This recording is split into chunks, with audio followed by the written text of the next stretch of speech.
السلام عليكم ومرحبا بكم معايا في قناتي مطبخ بشرى ام هاجر. كنتمنى هذا الفيديو يلقاكم بخير وعلى خير وفي احسن الاحوال نتوما والعائله ديالكم الحباب ديالكم وليداتكم وكل ما كتمنوا ان شاء الله تحققوه يا ربي. وكنشكر المتبعين الجداد اللي دخلوا عندي، مرحبا بكم والف مرحبا بكم، وكنتمنى تدوزوا الوقت ممتع معايا في الفرجه ديال الفيديو. وكنشكر الناس القدام حتى هما ضروري هذوك ما نساوهمش. كنشكركم كاملين كاع المتابعين ديالي، مرحبا بكم والف مرحبا. وكنشكركم وكنتمنى تدوزوا معايا الوقت زوين في الفيديوهات ديالي. واليوم غادي نشارك معكم واحد الكيك اللي ساهل وبسيط اقتصادي، يعني غير بجوج بيضات كيخرج لك واحد الكميه كثيره. خرج ليا ماشي خالط، غير الشكل، يعني شكل فيه 12 حبه وشكل فيه 5 الحبات كبار وشكل فيه 8 الحبات عاوتاني كبار، يعني نوعت منه. ولكن راه خليط، يعني غير بجوج بيضات خرج هادشي كامل تبارك الله ما شاء الله، وجاو فنين في المذاق وجاو زوينين الصراحه. خليكم مع الفيديو.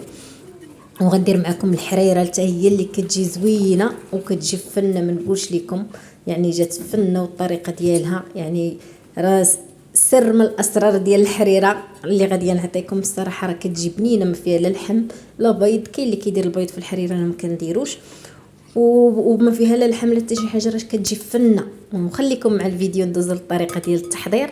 هنا عندي جوج بيضات، وعندي كاس الا ربع، كاس قل صبع ديال السنيده ديال العنبه. ضروري ما كنطربوا السنيده مع البيض مزيان باش كتنسجم لينا السنيده والبيض. وهنايا غادي نخوي كاس ديال الحليب كما شفتوا، كاس ديال العنبه،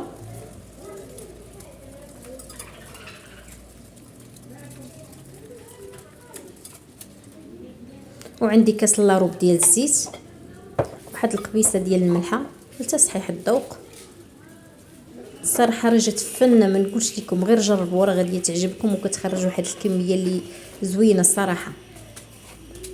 هنا غندير واحد الساشي ديال الفاني،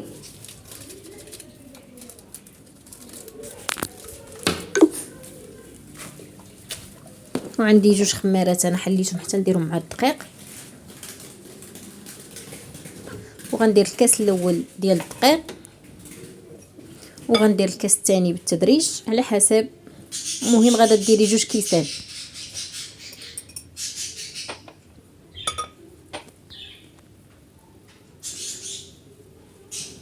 هانتوما شفتوا الخليط راه جا خفيف، راه ما جاش ثقيل بزاف. هذا هو السر ديال الكيكه باش جات مهويه وجات خفيفه. الا كثرتي الدقيق في الخليط درتي ثقيل راه كتجي العجينه، كتجي الكيكه عفوا ثقيله. هنا راه جات الكيكه خفيفه، زدت عليهم جوج خمارات.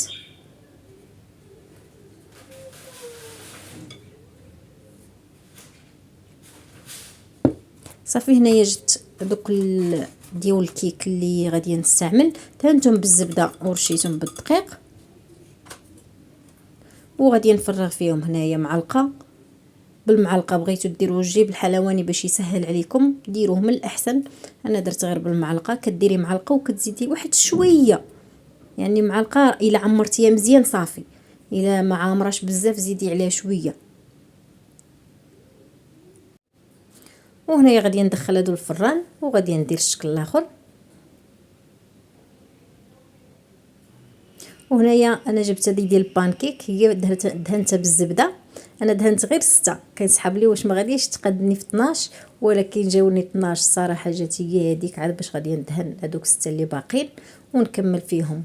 هنايا حقيتاش هاد المول هذا راه ما كيلصقش، راه من واحد الماركه ما عرفتش، المهم كاينه واحد الماركه راه تلصق، راه حتى نصورها لكم. المهم راه معروفه، راه رخيصه شويه في الثمن علاش راه كتلصق، ولكن هاد الماركه هذه راه ما كتلصقش. الا درتو الا خديتوها ما زيداش بزاف في الثمن، من الاحسن تاخذوا هذه احسن. كتستعملوا هذه ديال الكاب كيك، ولكن من الاحسن الا بغيتو تستعملوها بلا دوك الكويرطات كديروهم بحال كتشكلوا بهم شي حاجه، راه ما كيلصقوش معاكم. صافي هنايا غادي ندخلها الفران ونوجد معكم الكريمه عندي كاس ديال العنبه ديال الحليب، وعندي معلقه كبيره ديال النشا، وعندي معلقه ديال العسل غير صغيره. العسل من الاحسن احسن من السكر، راه كيجي بنين حتى هو كيعطي واحد النكهه زوينه. وغادي نحرك الخليط مزيان وغادي نحطه فوق البوطه حتى كيعقد.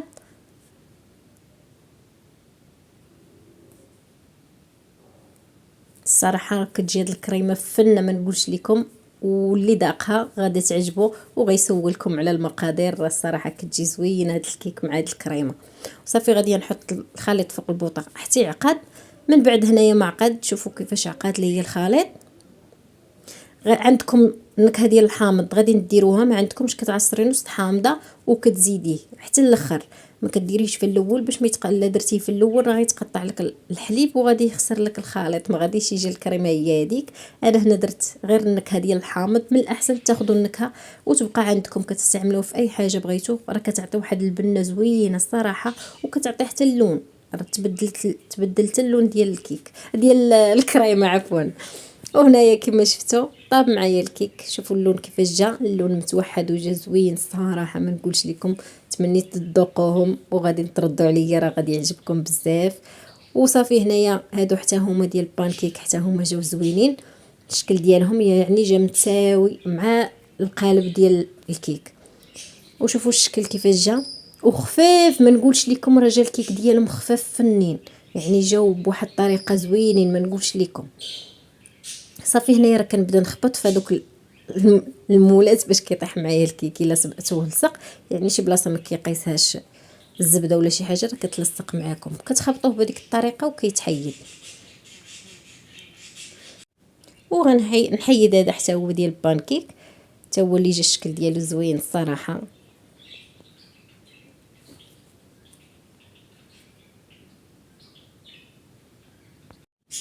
وهنايا راك الفيديو كنت قطعته ملي كنت كنحيد في الكيك ونسيت ما شعلتش الفيديو. هنا رانا درت الكريمه كما شفتوا، ودرت ليها هاد المرسوات ديال السيترون للتزيين، وقطعت طروفه ديال البنان درتهم تحت. درت الطرف ديال البنان تحت هاد الكريمه، يعني درت طريف صغير رقيق واحد طبقه رقيقه ديال البنان تحت هاد الكريمه. حقيتاش تقطع ليا الفيديو رانا ما تصورش ليا معاكم. كما شفتوا كندير داك الطريف ديال الحامض وكنرشو بدوك الحبيبات ديال الشوكولاط. وهنايا هذه درت ليها حتى هي داك الطرف بحال هاد الطروفه درتهم انا تحت ديك الكريمه، راه جات ما نقولش لكم. وهنا دوك الطروفه درتهم فوق القاع ديال الكيك كما شفتوا، ورشيتهم بالبودره ديال الشوكولاط حتى هما. وجا الشكل ديالهم زوين كما كتشوفوا، رجعوا فنين. شوفوا الشكل ديالهم كيفاش جاو. غير باش تبدلي وباش تشكلي الطبله ديالك غير من نوع واحد كتحاولي تشكلي الطبيله ديالك الصراحه راه كيجيو فنين. وهنايا هاد الشكيلات غادي نشكلهم بالمربى وشوكولاط شعريه حتى هما.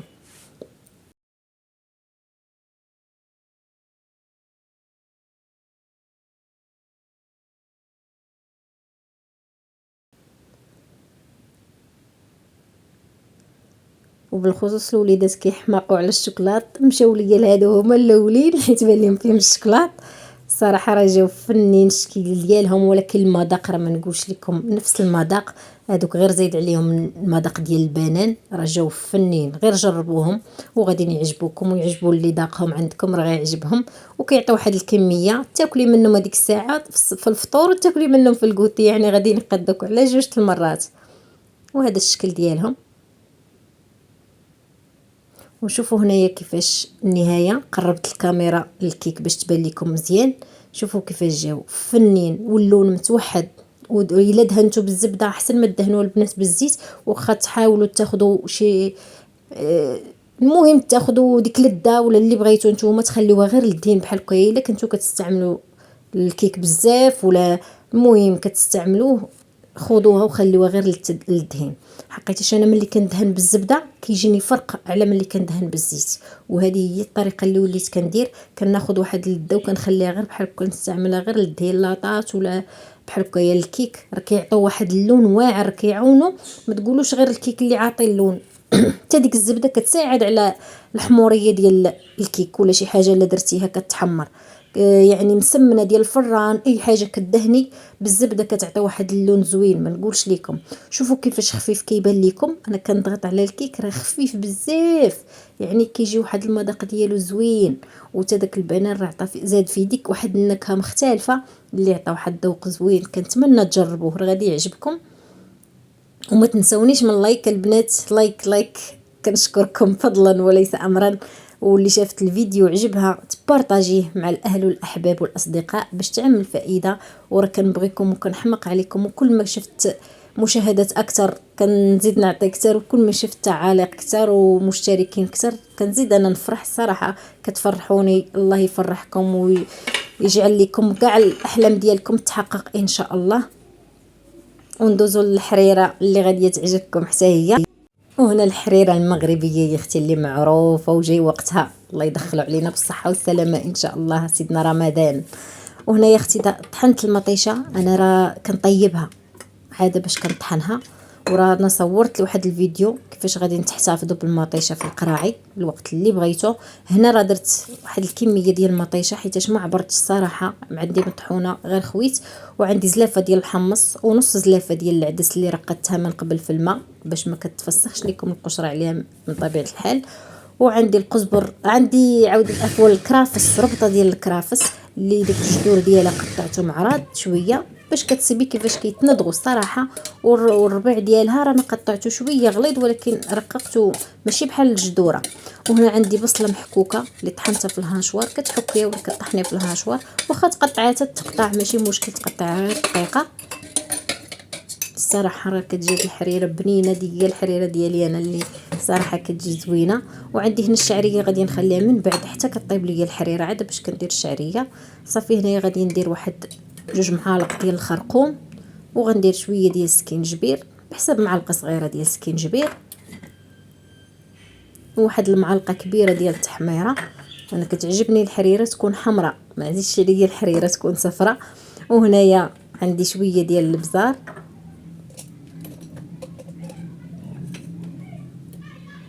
صافي. وغادي نقلي هاد القوام، غادي نشحرهم شويه، نزيد عليهم شويه ديال الماء.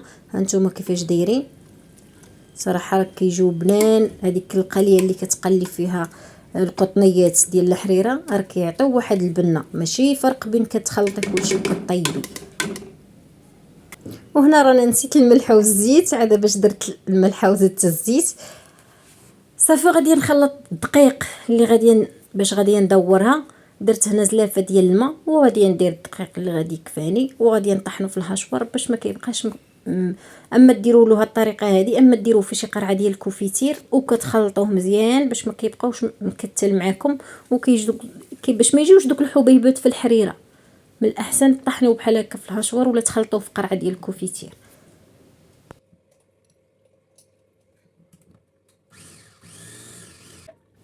هنايا رانا خلطت ولكن لقيتو باقي خاصو الدقيق باش كيجي ثقيل شويه. زدت شويه ديال الدقيق وغادي نزيد نعاود ندور عليه.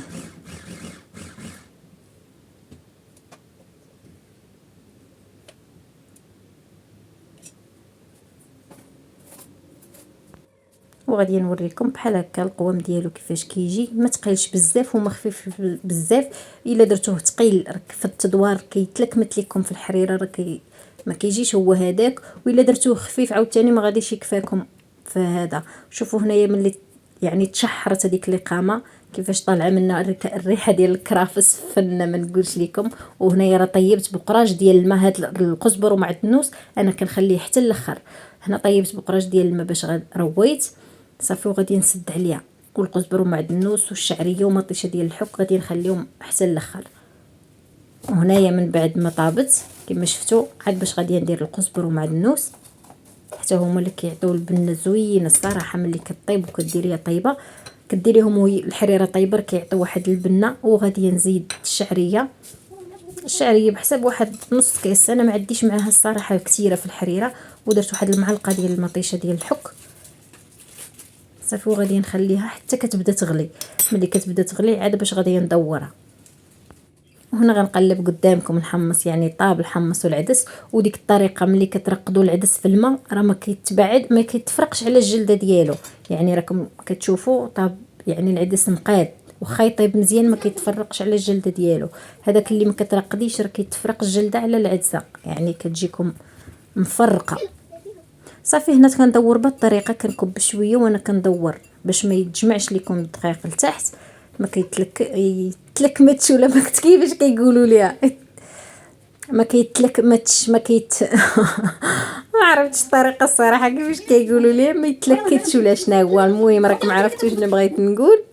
صافي هنا غنزيد نحاول نزيد تاني شويه ديال القزبر ومعدنوس.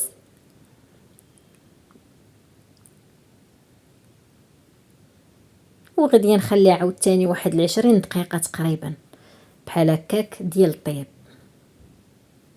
20 15 هذا هو الجهد ديالها باش يطيب دقيق. وهنا من بعد ما طابت انا غادي نفرغها باش تشوفوا اللون ديالها وتشوفوا ديك الخلطه ديالها كيفاش جات ما نقولش لكم جات بنينه. وهذه هي الطريقه انا ديالي كيفاش كندير ليها. شوفوا كيفاش جات حتى اللوين جا زوين صراحه. الا درتو ما كثرتوش المطيشه ولا التحميره راه كتجي صفرة، وانا ديك الصفرة ما عديش معاها. وهذا هو القوام ديالها، يعني ما كتجيش ثقيله بزاف وما كتجيش خفيفه بزاف. انا الحريره الا كانت ثقيله بزاف راه ما كتعجبنيش، وإلا كانت خفيفه مازال كتعجبني. تكون خفيفه بزاف حسن ما تكون ثقيله بزاف. وهذا هو القوام ديالها. وكتقدميها اختي مع التمر والشباكيه والبيض مسلوق. انا هنا ما عنديش شباكيه، خدمتها غير مع التمر وشويه ديال البيض اللي صراحه كتجي فن هاد الحريره. كنتمنى تجربوها.